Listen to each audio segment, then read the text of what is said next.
Today is Tuesday, January 26th. Tax Committee will come to order. You might see that we are broadcasting from G15 in the Capitol today. So thank you for your patience as we work through a few of those technical issues. Members, we have one bill on the calendar for today. It's Senate File 263, Senator Bak's bill, and he'll be ready to present that in a moment. I just wanted, this is our first bill in the Tax Committee, and I just wanted to give it a brief overview, just like the bill before us today, in this time of somewhat maybe difficult hearings, COVID-related social distancing, much harder for us to work on some of the more controversial issues. The things that we'll be seeking to do in the Tax Committee and seeking to do swiftly are those things that have broad bipartisan agreement and that will help swiftly get our economy recovering so that Minnesota job creators, job providers, Minnesotans do not lose their income, their employment, and that we as a state do not take more taxes out of their pockets. Those are things we'll be focused on in this committee and other committees that some of us serve on Health and Human Services, Health and Human Services Reform. We'll be really focused on the safety aspect of returning Minnesotans to what was a more normal way of life. And our job in this committee will be to help with that economic recovery through good, fair, transparent tax policy. So with that, our first bill presenter is Senator Bakk. Senator Bakk, Senate File 263. Would you like to introduce your bill? Well, thank you, Madam Chair. First, we've got an amendment to get this, to correct a date in the bill. So, and that's all it does. There's a date that reoccurs in the bill. It needs to be amended. So I'd move the A1 amendment, Madam Chair. Senator Bakk moves the A1 amendment. We'll adopt that as an author's amendment. Senator Bakk, to your bill, Senate File 263 as amended.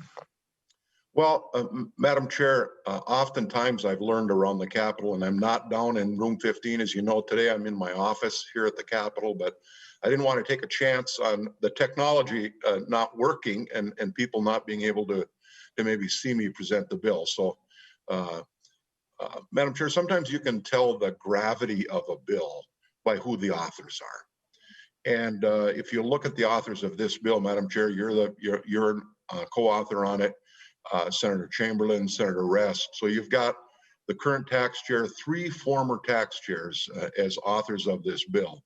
I think that conveys the gravity of this situation. So I'll go through it just briefly, and then I want to, if we can have Senate Council walk through the actual bill summary, because there's really 2 different provisions. Back in 2020, the federal government really cast a lifeline to businesses across the country in a program called the Paycheck Protection Program, and they're commonly referred to as the PPP loans.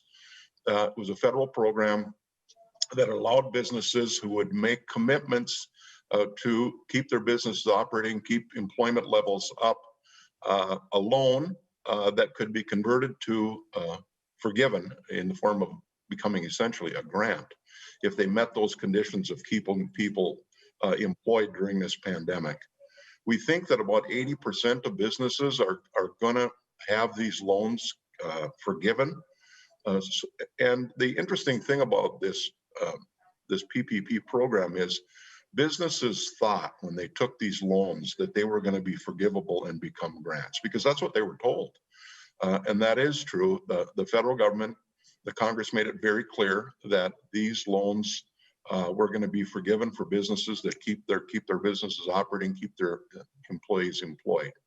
So I think it was everyone's thought when businesses received these that they weren't going to have to pay taxes on it, and they won't have on the federal level. But unfortunately, here in Minnesota, the way our tax code works, this is considered income, and it is taxable for Minnesota tax purposes. So what the bill essentially does is it exempts this income, treats it the same way as the federal government does, as a tax-free forgivable loan. So, Madam Chair, then there's a second piece to it that I know Senator Rest has authored in a number of sessions, and I think former tax chair in the House, Representative Davids, has offered. And you know, after the passage of the large federal tax bill in 2017, where Minnesota deductions for state and local taxes had a cap put on them of $5,000 for an individual or $10,000 for a couple.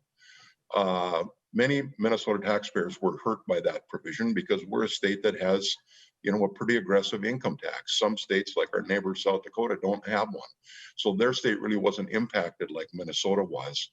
So the second provision allows a business that operates as a partnership or an S corporation or an LLC to file as a C corporation if they want to, which would remove that cap for them. I think it's the right tax policy. I don't think it probably even costs a lot of money, but there's no reason that a business should have its local and state taxes capped like an individual would. They just happen to be a business that is a pass-through entity that pays their income taxes as an individual rather than as a business. So, and maybe if we can have, Madam Chair, those are really the two provisions in the bill. It's pretty expensive when Mr. Williams goes through the revenue estimate on it, but I think what people want to remember is this is largely one-time money. This is a one-time occurrence. So it will be, I think, a little easier to do than in most of the finance committees. It's real hard to spend one-time money because you spend the money on a program and it reoccurs in the next biennium. So I do think this is something we can accomplish. I think somewhere, you know, we're going to see the governor's budget here today, but somewhere here over the next 3 or 4 months, I believe we'll probably see some federal money come into the states. There's a lot of talk about that. Much of it, maybe all of it, will be one-time money, which will be very hard for the spending committees to spend. And we don't know what the February forecast is going to bring, whether the economy is going to be and revenue is going to be improving or staying the same or maybe slipping a little bit because of the pandemic. But Madam Chair, it's an important bill. Thank you for co-authoring with me. I know we've got a number of people want to testify, but Madam Chair, I think we probably should look to Senate Council to have them walk through the summary on the bill. Thank you. Thank you, Senator Bakk. We'll call on Ms. Pollock from our Senate Council to do a walkthrough of the bill, and then we'll call on Mr. Wilms to give us the fiscal analyst. Ms. Pollock. Madam Chair and members, yes, Senator Bakk touched on a lot of the things that I'll walk through in the summary, but I'm just going to give kind of some guideposts as I walk through the summary, so that will help as we're looking at the individual sections. So as we've mentioned over the last couple of weeks, conforming to federal tax changes requires updating our reference to the Internal Revenue Code as of a certain point in time. And when the Internal Revenue Code is modified, we don't pick up or conform to those changes unless we update our reference to the code that encompasses that date or a particular provision as of that date in the Internal Revenue Code. So as you'll see throughout this bill, the language that conforms to the PPP loan forgiveness, income exclusion, and then the additional provision that was clarified in the Consolidated Appropriations Act for allowing deductions for business expenses that were paid for with forgiven PPP loans. And then the effective date for that conformity, which was updated and corrected in the amendment. Those are the same, that's the same language over several sections of law in the bill. So I will just mention what tax provision the conforming language applies to, so you'll have a reference point there, but that language is the same throughout and does apply to both of those elements of the federal PPP provisions. And as I'm moving forward through those sections, I'll just refer to those two aspects as federal PPP conforming provisions. And the other component of the bill, as Senator Bakk mentioned, provides an election for pass-through entities to file and pay Minnesota taxes as a corporation, or as this bill introduces the term, a C option corporation. And that option would be available beginning in tax year 2021. Pass-through business income is not taxed at the entity level, while C corporations are subject to tax at the entity level. Pass-through business income passes through to business owners as individuals, who then pay individual income tax on their share of the business income. And some sections of the bill relating to this provision provide the mechanism and the substance for the C option election, and others are more technical. So I will try to indicate those differences as I walk through the bill. So Section 1 updates the reference of the Internal Revenue Code in the Tax Administration chapter to reflect the federal PPP conforming provisions. Section 2 provides a qualifying entity, which is a LLC, partnership, or S Corp, the option to file and pay taxes as a C option corporation. And a C option corporation must use the rules for calculating corporate franchise tax. This section also sets the requirements for making that election as a C option corporation, which are listed in the bullet points on the summary. The C option corporation election is binding for 4 years and may only be revoked by majority owners. If that status is revoked within that 4-year period, the business can't make the election for another 4 years. Section 3 adds the term C option corporation to the definition of taxpayer in the Tax Administration chapter. So it makes the C option corporation subject to the same reporting, filing, payment, other requirements as other taxpayers in the Tax Administration chapter. And then Section 4 adds the term C option corporation to the definitions in the Income Tax chapter.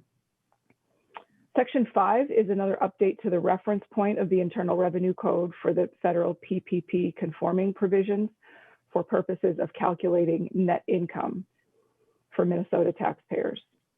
Section 6 is also an update for the federal PPP conforming provisions for our definition of the Internal Revenue Code in the Income Tax chapter. Section 7 is another C option corporation provision and provides a subtraction for purposes of calculating individual income tax for owners of a qualifying entity that has made the C option election. The subtraction is necessary because the C option corporation will have paid tax at the entity level as that corporation, and then the individual owner will have paid into that tax liability on the basis of their ownership in the business. So the owner would then subtract that amount for purposes of calculating their own individual income tax. Section 8 is a cross-reference to Section 7 and includes that subtraction in the apportionment formula for calculating non-resident tax liability. Section 9 adds a provision in the section of law that allows for credits paid for taxes, a credit for taxes paid to another state on income that is allocated or apportioned to Minnesota. And this allows a credit for resident owners of a pass-through entity that made the C option election to claim a credit for taxes paid by the entity to another state. And the credit would be apportioned by the resident owner's share of their ownership in the pass-through entity. Section 10 is another reference to that subtraction from Section 7. Again, this is a subtraction for the individual owner of a pass-through entity for their share of that entity's or the C option corporation's tax liability. And so this section brings that subtraction into the calculation of alternative minimum tax, or AMT. Section 11 is another update for the federal PPP conforming provisions in our definition of the Internal Revenue Code for purposes of calculating AMT. Section 12 provides several rules applicable to C option corporations pertaining to credits, carryover of credits, refunds, and estimated payments, which are all listed in the bullet points in the summary.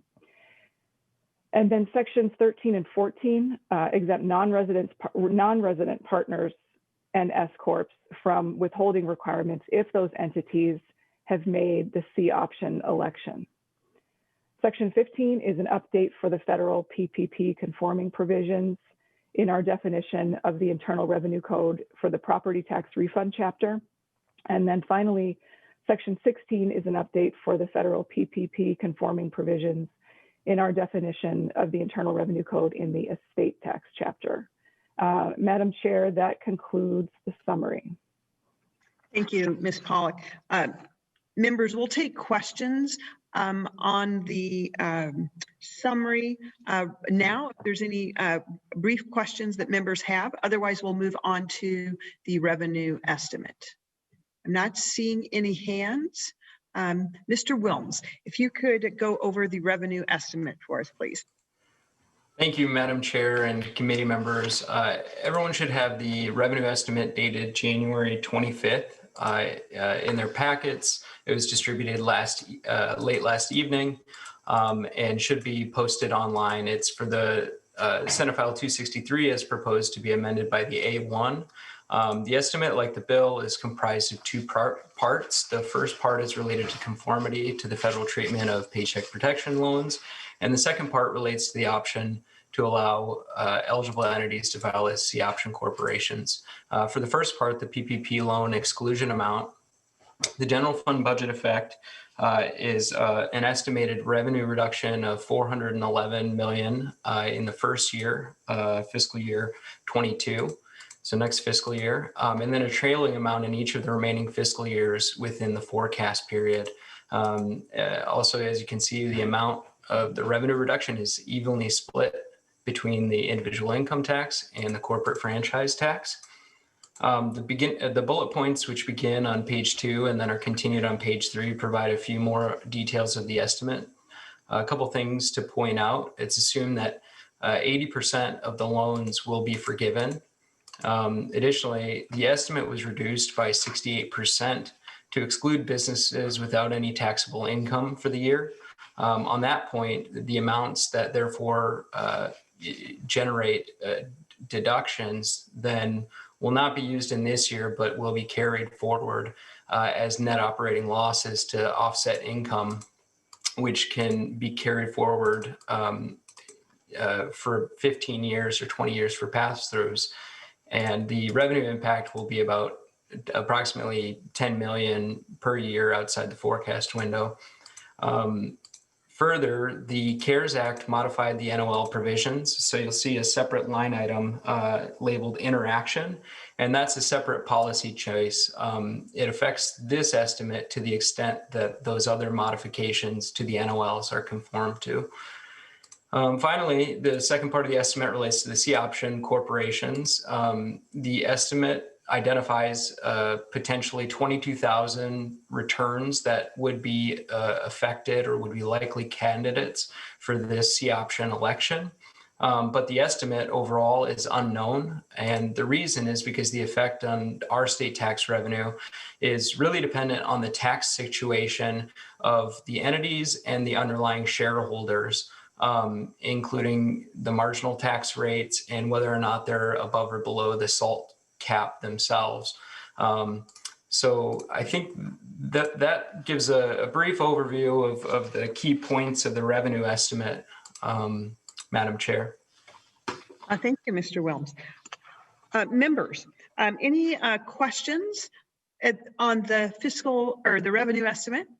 Seeing none, let's go to our testifiers. And the first one that we have today is Molly Youngbauer, CEO of Hallstad Consulting. Ms. Youngbauer, welcome to the Tax Committee. Introduce yourself for the record, please. Thank you, Madam Chair and members of the committee. I am Molly Youngbauer. I'm the CEO and co-owner of Hallstad Consulting. We're an IT and management consulting firm located in Mendota Heights, and we typically employ over 175 Minnesotans. Notice I emphasized typically. This is not a normal year, so we do not have our normal level of employees. I'm also a licensed CPA, so I have a deep understanding of tax law and its implications. And first of all, I want to thank you, Senator Bach and Madam Chair, for the introduction of Senate File 263 on behalf of all small businesses. I'm also here today, of course, to ask Minnesota to conform with the federal tax treatment of PPP loan forgiveness, because it is the right and ethical thing to do for Minnesota small businesses. I know that all of you recognize how important small business is to our state's economy, and that our state needs to do everything we can do to support our small businesses in this time of great distress and economic downturn for so many. I also know that most of you possess an extensive knowledge of finance, so you understand that the PPP loan did not replace earned income for small businesses. If the PPP loan were earned income, it would most likely produce a net profit or excess cash that would provide the funds to pay income tax liabilities.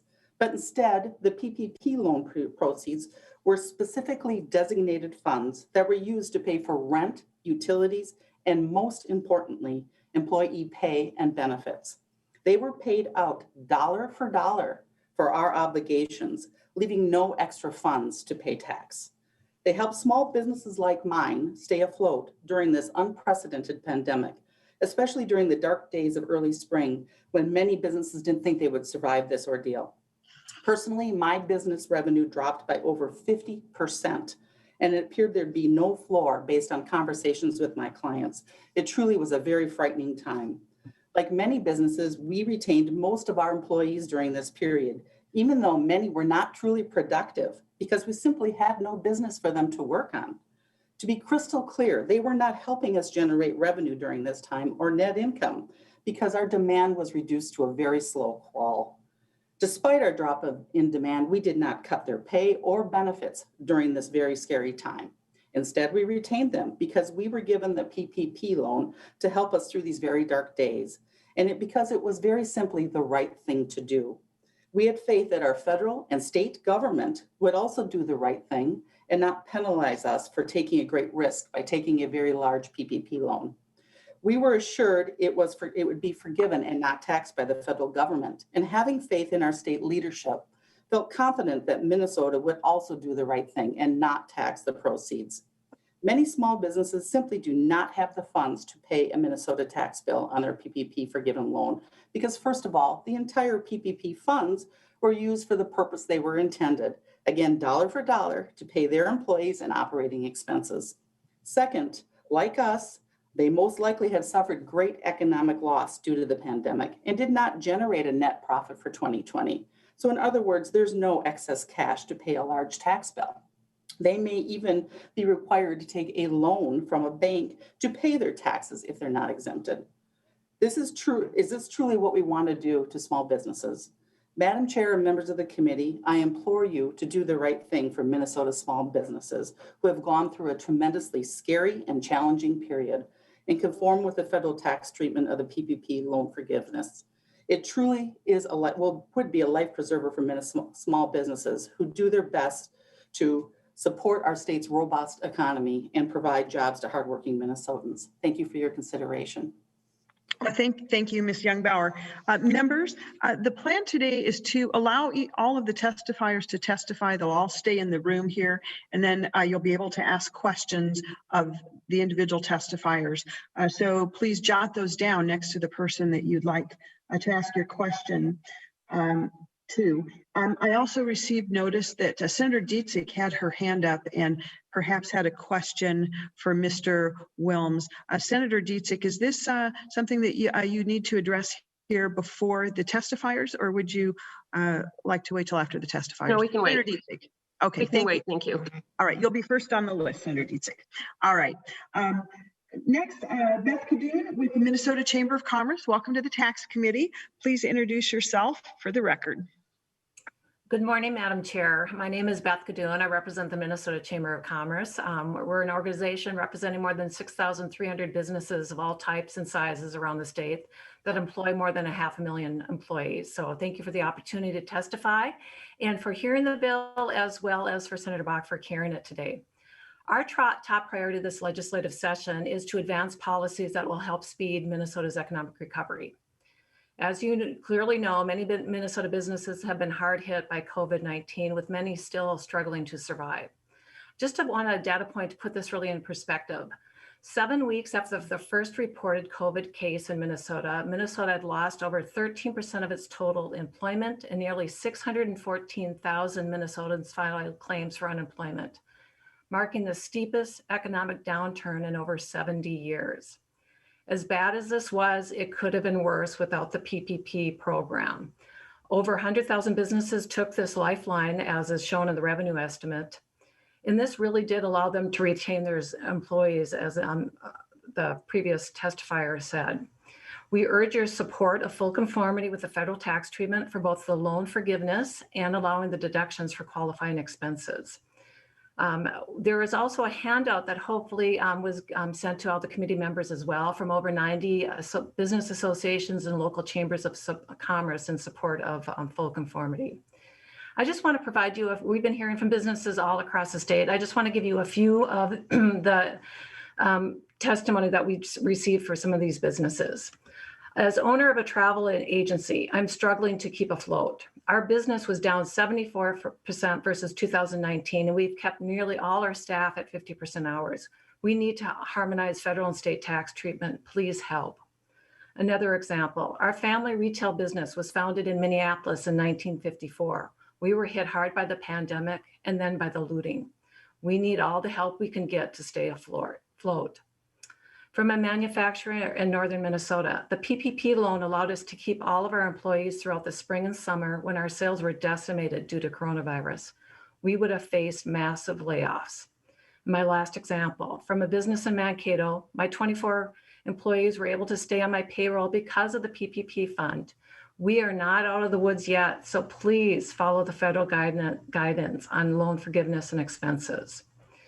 So as I said, please, we urge your full conformity, and thank you for including this hearing today. I also want to mention our strong support of the pass-through provision that's also included in this bill. As Senator Bakk mentioned, this is really a rare policy change where you can greatly improve the competitiveness of our Minnesota taxpayers. You can lower their tax burden, and you do not have the negative impact on the state's budget. This is really a great option for our pass-through entities, which really make up the broad majority of our Minnesota business community, by lowering their federal tax burden and therefore, like I said, making our Minnesota tax system more competitive. We do have other testifiers on this issue that can really explain kind of how this has worked in other states as well. So happy to stand for any questions. Thank you. Thank you, Ms. Kadoun. Next, we have Thomas Nichols, president of Misner Tierney. Mr. Nichols, welcome to the Tax Committee. Introduce yourself for the record, please. Sure. Tom Nichols, I'm president of Misner Tierney, Fisher and Nichols, a law firm in Milwaukee, Wisconsin. We've been around for, actually, I think we might be the second oldest firm in Wisconsin. We've been around for about 170 years. We were directly involved, and I was directly involved in Wisconsin's adoption of what I refer to as the SALT parity bill, and I'll explain why later. Just in general, just kind of on a top of the waves approach, essentially what this does is it takes the 9.85% tax that Minnesota has that it imposes on individuals, which at this point, for the most part, is that tax is non-deductible. What it does is it allows entities to pay that tax at the entity level. And so effectively it becomes deductible. And what's the impact of that? That means right now it's an after-tax percentage tax of 9.85%. If a pass-through entity is eligible for the 199 Cap A deduction, that converts it from a 9.85% after-tax amount to 6.93% after-tax amount.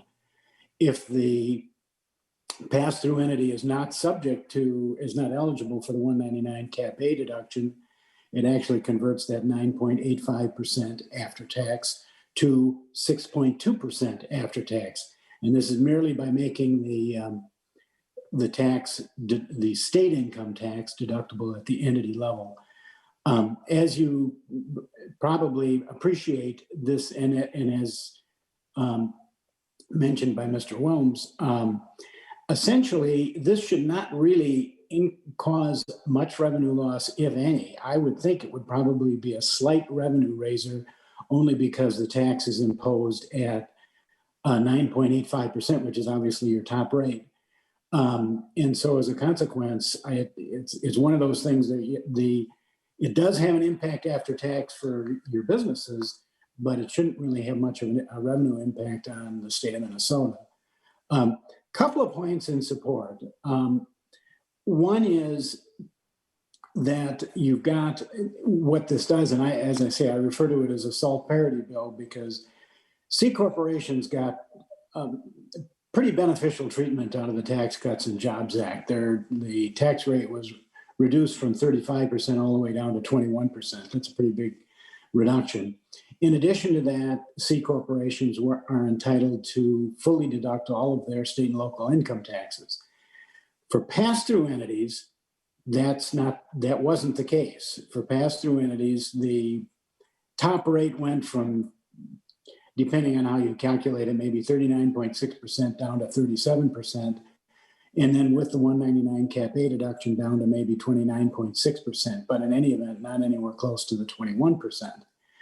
And and state income taxes were fully effectively with the $10,000 cap for most closely held business owners were effectively non-deductible.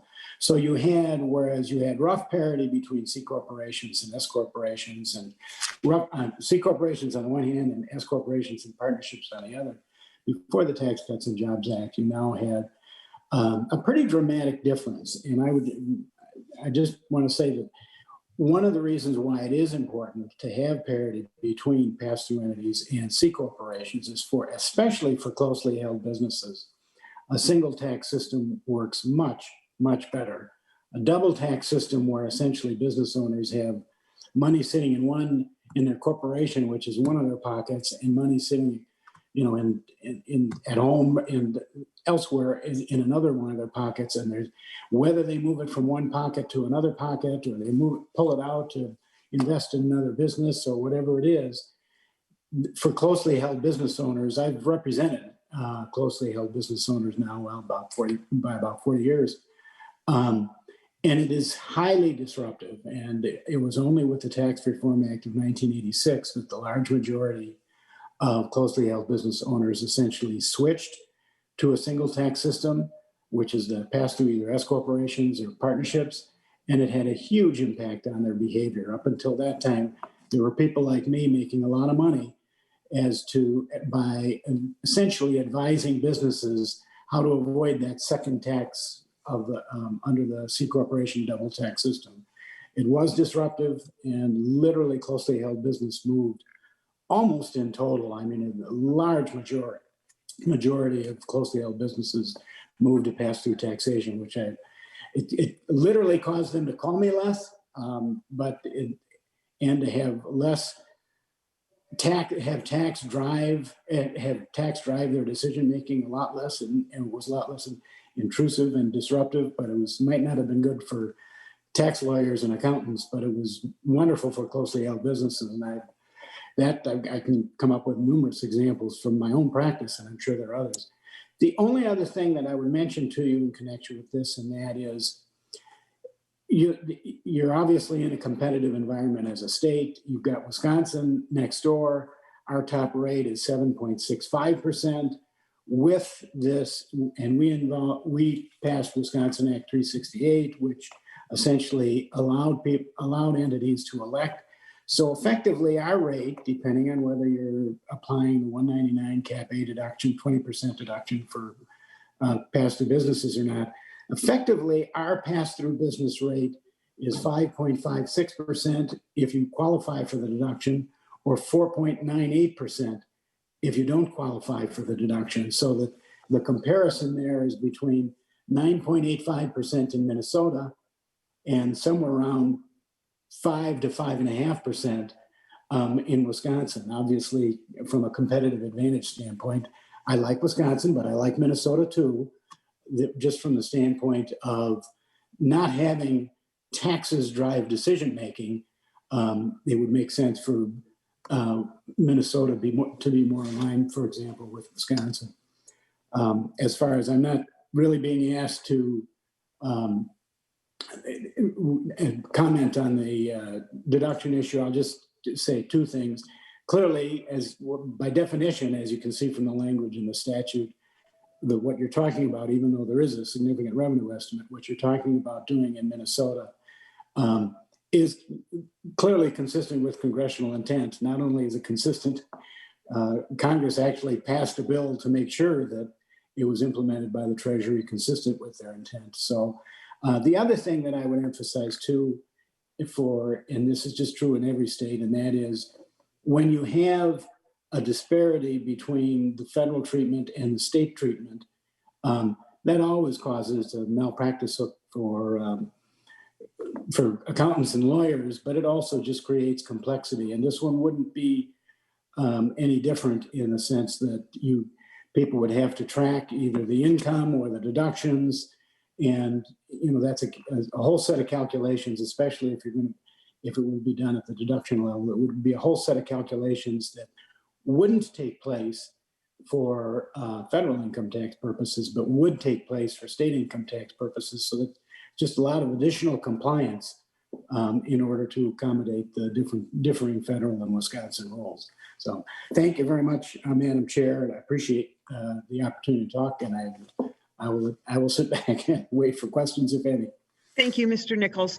Members, just a couple of housekeeping details. I see our agenda did not quite get the time allotments on there, so I do want to make sure everyone knows that our intention is to allow 5 minutes per testifier, and then 15 minutes, 20 minutes for members' questions. So I'd ask testifiers to try and stay to that 5-minute limit if possible.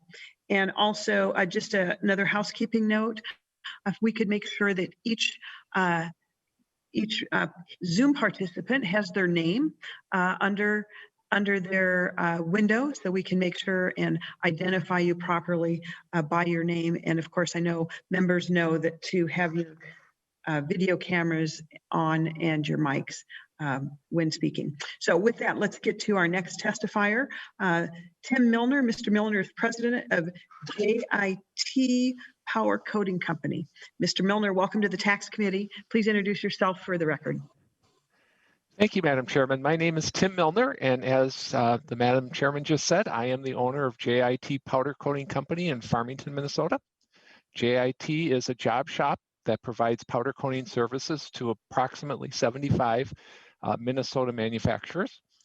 Our customers make things out of metal, and the powder coating process puts a coating on that provides decorative as well as corrosion protection for those products prior to their sale. Several of our customers are essential businesses, and as a result, JIT has remained in business during the course of the pandemic. When the shutdown was announced in March, our revenue dropped immediately by about 35%. It has only slowly started to recover in the last few months. We are not going to be profitable this year, and it will be a long climb back to get to the point where we were at the start of 2020. We've been in business since 1993, so we've seen boom times and we've seen bust times. But quite honestly, we have never seen anything quite like the COVID-19 pandemic. JIT has 59 employees, most of whom do not have college degrees. In fact, probably 90% of them do not have college degrees. We have wages that range between $15 and $37 per hour. In addition, all of our employees receive a variety of other company benefits, including healthcare, retirement plans, and things of that nature. Our payroll in 2020 was $2.1 million, and that is similar to what it was in 2019. But our revenue has dropped from a little over $6 million to a little bit under $5 million. Quite simply, we would not have survived without the payroll protection program. I would have had to lay people off. I would have had to cut their wages. I would have had to reduce their hours. I would have had to eliminate benefits. But because of the federal government's SBA PPP program, we received $550,000, a forgivable loan that we used to keep our employees employed. That's exactly what I did. They asked me to keep people employed. They asked me to keep the money flowing into the economy, and I did exactly what they asked me to do. No one was laid off. Everybody was paid for 40 hours of work, even though we did not have 40 hours of work in the shop.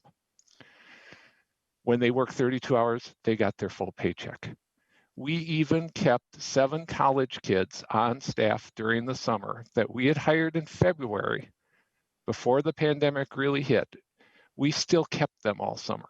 We didn't have work for them, but the reality is they needed their wages to pay for their education. I was given the money from the government. I felt I had a moral obligation to continue to spend the money for that purpose. So when it came time to submit for my PPP forgiveness, it was easy. I took 9 payrolls from ADP, took their reports, submitted it to the SBA, and received forgiveness because I used every penny of the PPP on payroll. And I would like to point out to the gentleman who made the financial contribution that in your numbers, you should also estimate the fact that when I paid out that money, $36,000 of that was Minnesota state withholding tax on the wages that I paid to those people. Money that would not have been there if I had laid those people off and if I had cut their wages and if I had done other things. So when you look at these numbers, I think we also need to recognize that these PPP funds have already benefited the state of Minnesota in a tax positive way because as we paid it out, we continue to take our withholdings. There's a misconception, I think, that the PPP forgiveness is a windfall to business owners. I'm here to tell you it is not. I didn't take any more than my normal hourly wage, and none of the other businesses that I know that received the money did the same thing. Because as you all know, the federal government made sure that business owners would not unduly benefit from the PPP money by limiting the deductibility for forgiveness. The federal government made a conscientious decision.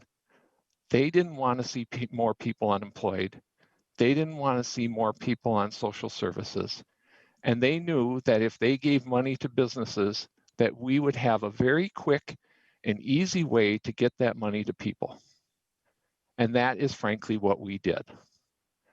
So now it comes to the point where the year end happens and our accountants tell us about the 9.8% state tax that could occur on the forgiveness. And I look and say, how do I pay for that? The forgiveness money's already been spent. The only reason it was forgiven is because it was spent on things that were deemed acceptable and appropriate for the use of that money. I don't have the money, okay? The only way I'm gonna get the money is by taking actions right now to save money. How am I gonna do that? Well, I'm gonna have to cut back on a whole variety of things to generate the money to give it to the state. A counterproductive mechanism right now, considering that we're all still kind of struggling to achieve a new normal. So Madam Chairman and the members of the committee, I implore you, please adopt this conformance. It is truly needed. I hope my story explains in a little bit of detail why it's needed. And I certainly hope that you do the right thing, conform, and continue to support the small businesses in Minnesota. Thank you, Madam Chairman. Thank you, Mr. Milner. A story of all of our businesses who have participated in the PPP. Thank you for explaining that so clearly. Next, we have Mr. Todd Koch. Please introduce yourself to the committee. Mr. Koch. Thank you, Madam Chair. My name is Todd Koch.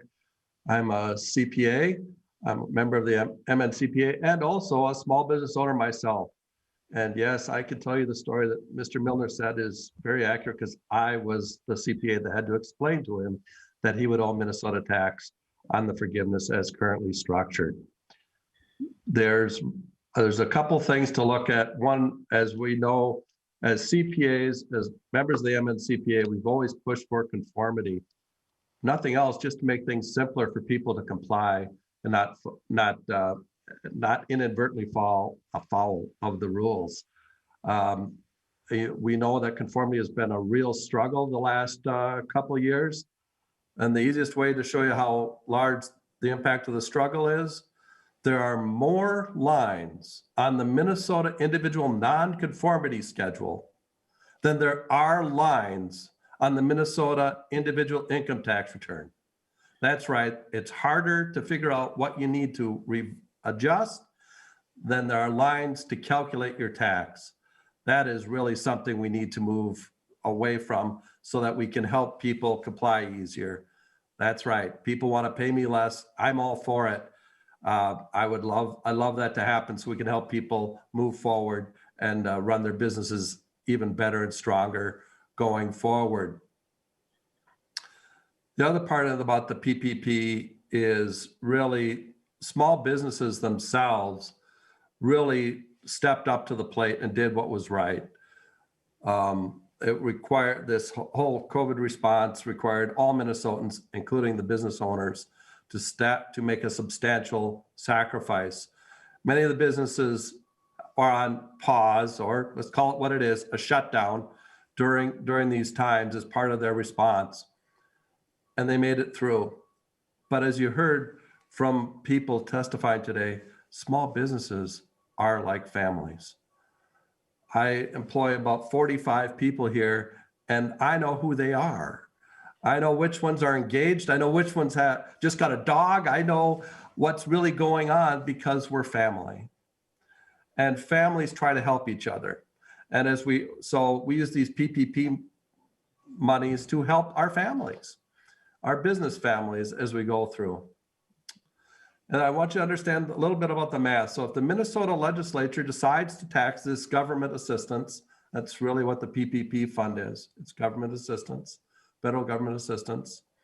It's really the Minnesota legislature deciding that part of the government assistance needs to move to the general fund and then be used there. No, that's a decision you can make. And maybe that's the decision you want to make, but please know that that is the decision that you will be making by not taking action, that we're deciding to move part of the funds to the general fund and take those funds away from businesses to be able to deploy those dollars. And the last thing is just talking on the choice to be taxed as a C corporation.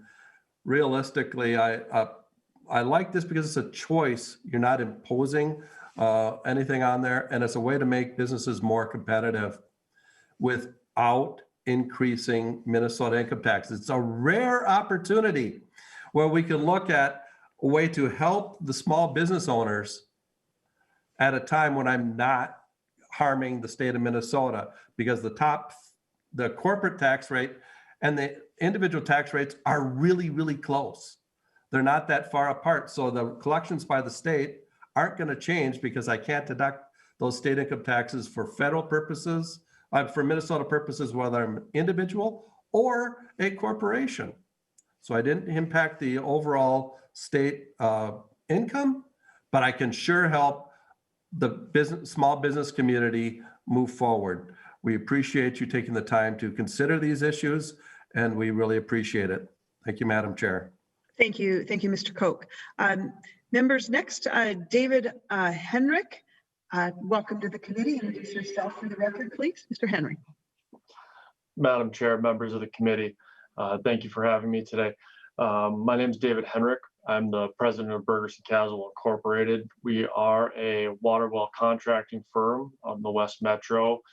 We serve water on the municipal, private, private, commercial, a little bit of irrigation, environmental drilling and sampling, and geothermal systems.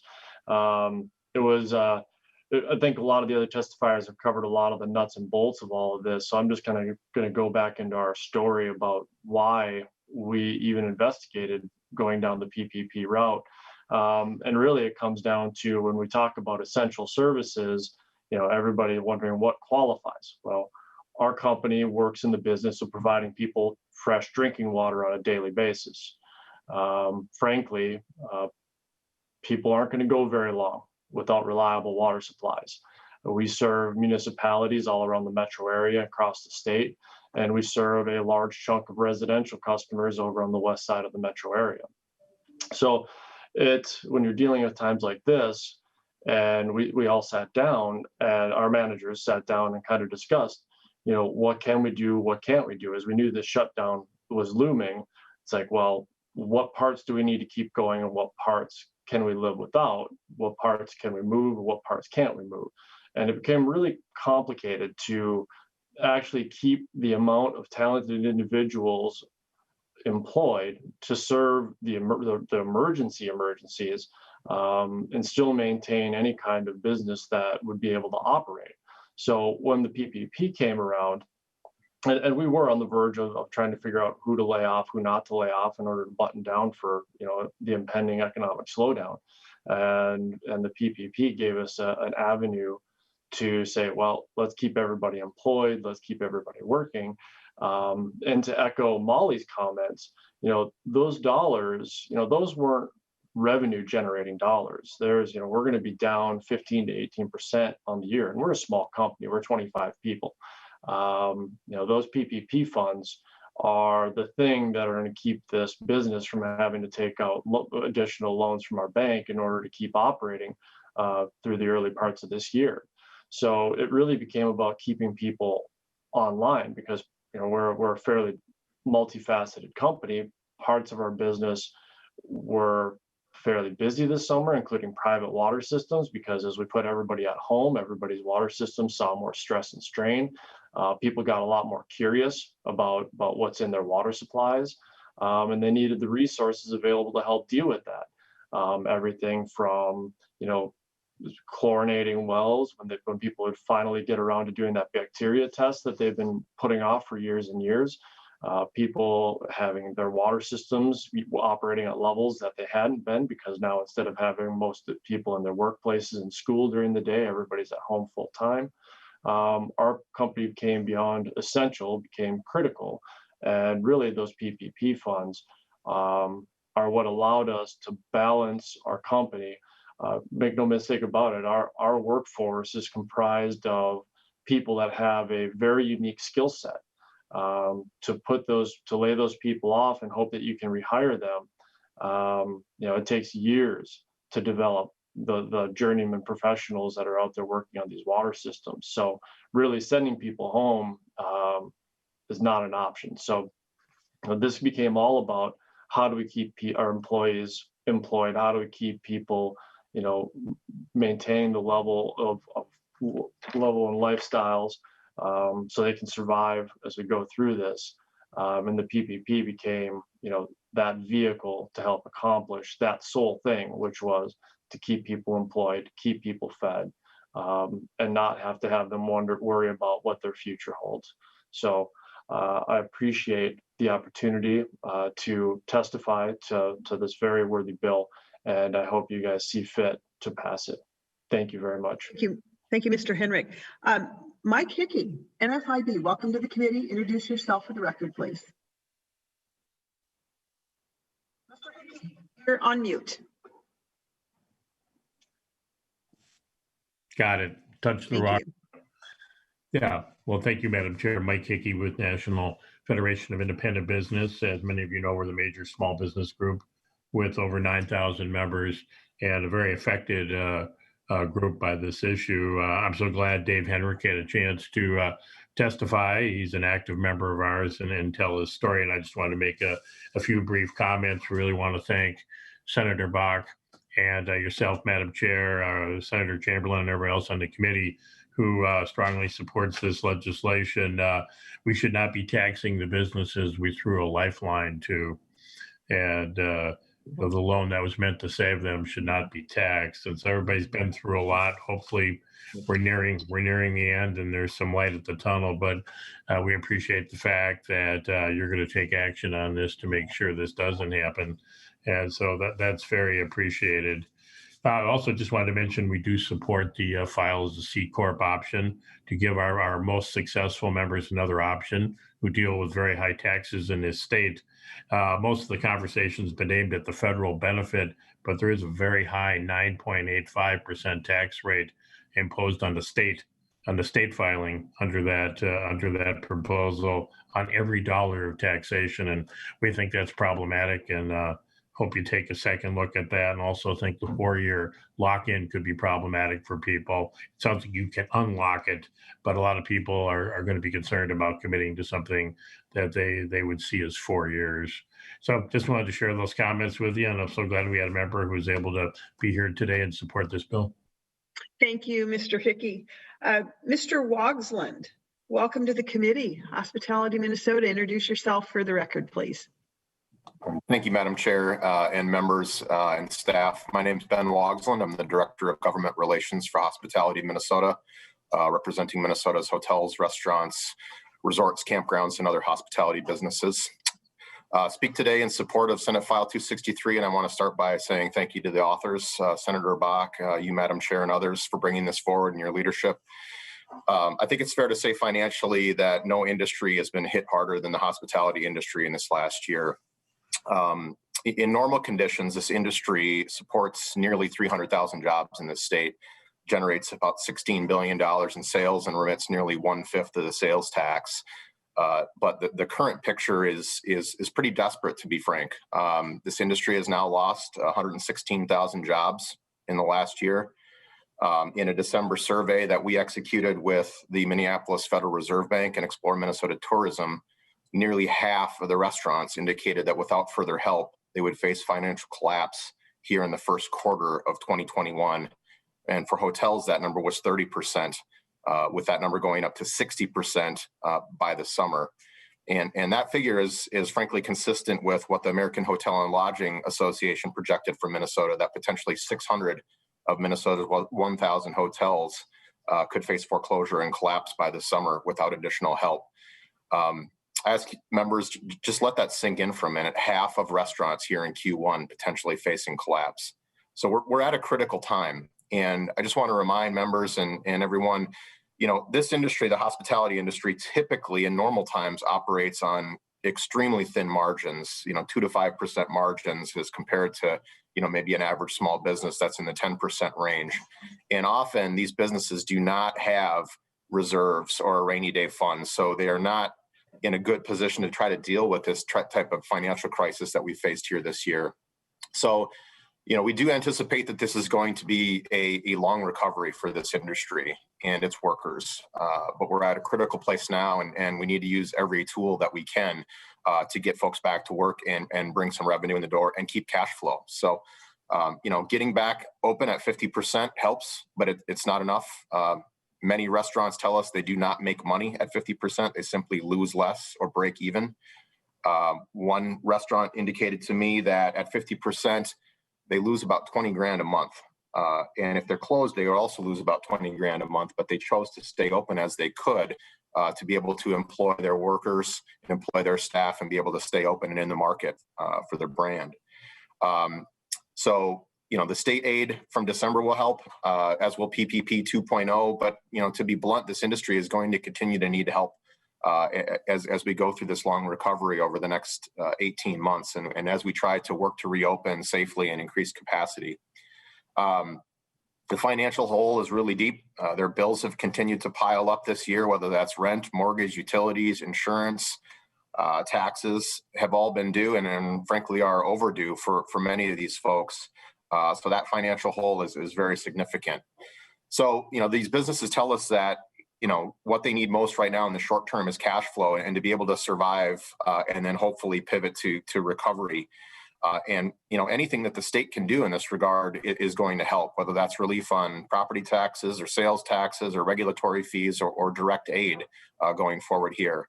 And we feel that this bill represents one tool that's a common sense way that you can help these businesses retain some cash for flexibility at this difficult time. In closing, from our perspective, as others have said, it simply does not make sense to send money to operators with the intent of trying to help them through this emergency and then to turn around and ask them pay a portion of that back to the state. So with that, I'll conclude my remarks. I just want to say once again, thank you to Senator Bakk and you, Madam Chair, and the other co-authors on the bill, as well as all the staff and advocates that are working on this. So thank you for allowing me to speak. Thank you, Mr. Wogsland. Members, I should say, are there any other testifiers for or against the bill? I didn't have any on my agenda. Seeing none, I just want to thank the testifiers. We know that many of our businesses have been bleeding red for a long time now, months, nearly a year perhaps, and you can only do that so long without dying. And it's essential that we bring a needed relief. And I just thank the businesses that have put the goodwill of their employees foremost. So with that, members, I think there are some questions. We're going to start or comments with Senator Dietzig. Senator Dietzig. Thank you, Madam Chair. My first question, I think, is for Jay. And on the fiscal note, this is a lot harder than it is when we're all sitting there in the paperwork in front of us. So on the fiscal note, it talks about fiscal year 2022 as the impact. And so if I got a loan, and I didn't, but if I got a PPP loan in 2020 and my taxes are due April 15th, 2021, why is there not a impact in 2021? Does this have to do with the effective date of the bill? And then, I mean, if you don't have any answer, is there anybody from DOR around that can maybe answer that? Do we expect an impact in 2021? Mr. Willems. Madam Chair and Senator Dietzig, so from the bill proposal before us, the effective dates for the exclusion of the Paycheck protection or conformity to the Paycheck protection program is effective the day following final enactment. However, the revenue estimate is assuming enactment will occur sometime later in the legislative session, either in May or June. So the revenue estimate corresponds to that enactment date and then builds in a delay in administrative changes. So I think the Department of Revenue and the state saw that when working with the Tax Cuts and Jobs Act, initially, as you'll recall, those estimates carried for fiscal year 2019 carried a small amount during the 2019 session, but those amounts didn't really materialize in that fiscal year. And so this new conformity estimate, similar circumstances, eliminates the FY21 effect, which is the current fiscal year we're in, and all of it will be built into fiscal year 22 and going forward. Thank you, Mr. Willems. Senator Dietzig. Thank you. So when they do their taxes, even if they go for an extension in April, they might end up having to pay or figure out how to pay, regardless of what we do with this bill if we don't get it quick enough. That's just one comment. And then I know that I think we heard a lot of compelling testimony here today, and I'm sure there's a question, so I'll be quick. I know I have a lot of businesses in my district that I've heard from. I have actually a lot that, a few that got PPP, and I've also heard from a lot of small businesses and sole proprietors who were not able to get PPP.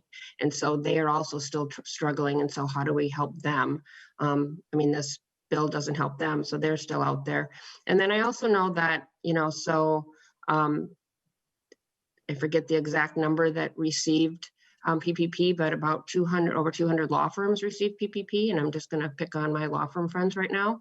But the pandemic, not everybody is, it hasn't impacted everybody the same. And so a lot of people that may have got early PPP back in, the very beginning, and they qualified because they had a relationship with their bank, they might not have had the same impact as some of the restaurants that are still struggling and others. And so is there a way to literally target this? Because, in the beginning, we had law firms were either laying people off or freezing some wages and doing what everybody else was, tightening their belt.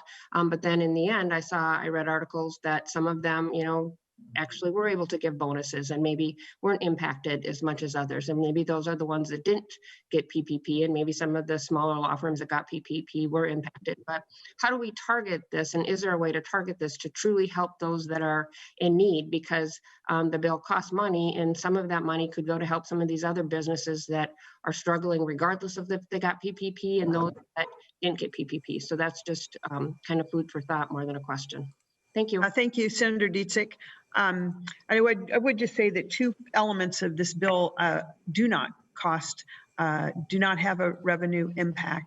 And as you've pointed out, Senator Dietzig, there's rarely a one size fits all in our diverse state. And I'm sure that this is not a one size fits all either, but it is something that is immediately available, much of it at no cost to help our businesses. With that, I believe there are other members who have questions, but I see we had one other testifier that just got in from another hearing. So Ms. Cunningham, if you'd like to testify, we are running short on time. I hope you could give us 2 terrific minutes of testimony. Ms. Cunningham, welcome to the committee. Introduce yourself for the record, please. Thank you, Madam Chair. Cindy Cunningham. I'm a family child care provider in Minnesota for 24 years. I have worked diligently with family child care providers to have them be able to access the PPP. And my piece on this is that everyone has been telling us through the whole time period that this would not be taxed. And so to find out 2 or 3 weeks ago that it would be taxed under Minnesota law, it was disturbing and frustrating for people to be asking for this. We're taxing the lowest income, most hard hit minority, predominantly businesses. The 3 rounds have been dynamically different. The first round had major hiccups regarding the big businesses. Second round had its. This round is specifically $150,000 and below businesses with minority. And so the forgiveness is what is being taxed. To be the question about if you get a loan in 220, it is on the forgiveness. And so most people haven't had forgiveness because the Congress kept changing the rules of forgiveness. So many financial institutes waited for the forgiveness. So if anybody, family child care provider, I'm available to help work through on those things. And either appreciate Senator Nelson and Senator Chamberlain specifically and Senator Bach for bringing this forward. Thank you very much. Thank you, Ms. Cunningham. Let's return to members. We might be having trouble with the hand raising feature. So are there any members who have comments or questions? You might even have to verbally speak. I do not see any comments or questions. All right.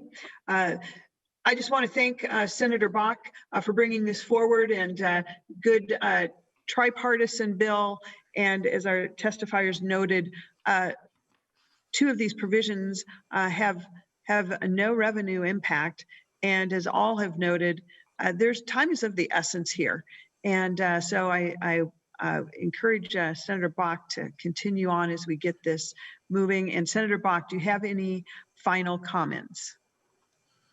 Well, thank you, Madam Chair, and to the people who testified and to the public that are watching, just want to make you aware of the fact that the state constitution says that any bills that impact revenue have to originate in the House. So we're constitutionally bound by that.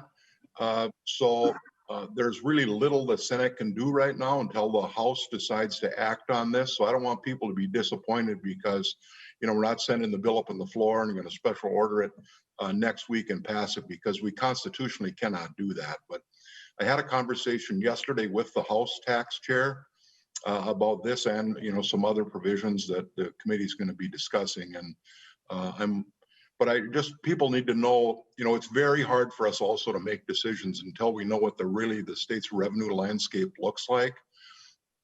So we got the governor's budget today. Madam Chair, I'm assuming we're going to go through the tax provisions of that relatively soon. But we will, to the public, around the 1st of March, we're going to get something called the February budget forecast. We then will know kind of what the landscape is for putting a budget together. So it's real hard to spend money until you know exactly where the state's at relative to spending and revenue. So unfortunately, most people, maybe everyone that's impacted by this, will have to pay the taxes or get an extension. And then potentially, if some version of this passes, we'll end up having to file an amended return. That's just unfortunately where we are because of the constitutional provisions of this bill really needing to originate in the House. I just wanted to make that clear to the people watching so that they don't think that the Senate's just having a hearing and dropping the ball. We're handcuffed by what we can do relative to the Constitution. But Madam Chair, thank you for the time. Look forward to working with you on, and once we see what the landscape is, including does the federal government send us any money? Is it one time? Is it ongoing? And as we navigate through how we can help these Minnesota employers. Look forward to working with you on that. Thanks everybody for your time, and thank you to all the testifiers who participated. Thank you, Senator Bakk. Certainly there are still many questions, but one thing is sure, these PPP lifelines did their job. They kept people employed, and we thank our employers for making that happen. With that, members, our next committee meeting will be Thursday, January 28th. We will be going over the governor's budget at that time. Oh, I see Senator Rust's hand is up. Senator Rust. Thank you, Madam Chair. I really appreciated the testimony. I hope we do keep in mind that we might want to also have an impact on those who lost their jobs during the pandemic. And right now, unemployment payments are taxable. And maybe we want to consider a bill to go along with this one that would reduce or eliminate or forgive the taxable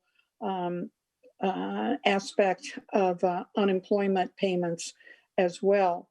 And I would point out, and I think we all understand that proposals like this are scalable. If not, we've done it before. We've corrected it with 179, but we may have to consider that as well. Also, I do get concerned about the competitiveness in the business community between those who maybe even in the same industry got the loans and those who for whatever reason did not. But also point out that the PPP part of the bill would apply to self-employed people as well if they got a loan, and I certainly support that. I'm on the bill as an author because of the C Corp election for pass-through entities. As I mentioned last week, it's sometimes it's a real gift when the Department of Revenue says that the impact in a revenue estimate is unknown, which means that there are going to be businesses when they make a choice that would have increased taxes and some that would not. And it's very difficult to do that on a business, estimate that on a business by business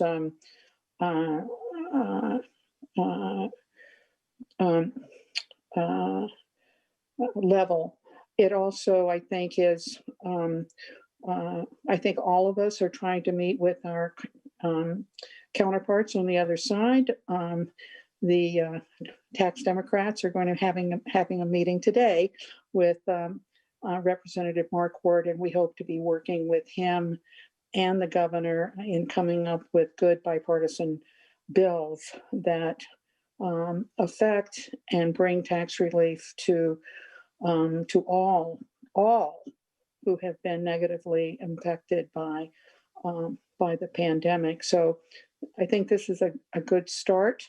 And I'm certainly hopeful this year that my bill that is included in 263 is successful. It has been adopted in other states. And as you know, the IRS has backed off in claiming that they would not accept it as a legitimate way of awarding the SALT cap. So I thank you for that, Madam Chair. You're on a good committee, and I appreciate being on it. Thank you. Thank you, Senator Rust. Members, thank you for your time, attention today for our testifiers. We know these have been challenging times. As I said, our next meeting is January 28th. Senator Bach, did you have something else? Well, Madam Chair, I think it might be a good idea if you just laid the bill over as amended, so that the public knows that, you know, we haven't just heard it and just moved on, so that the committee at some point can reconsider it. Yes, Senator Bach, that is the intention. This bill will be laid over as amended. And with that, the committee is adjourned. Thank you so much.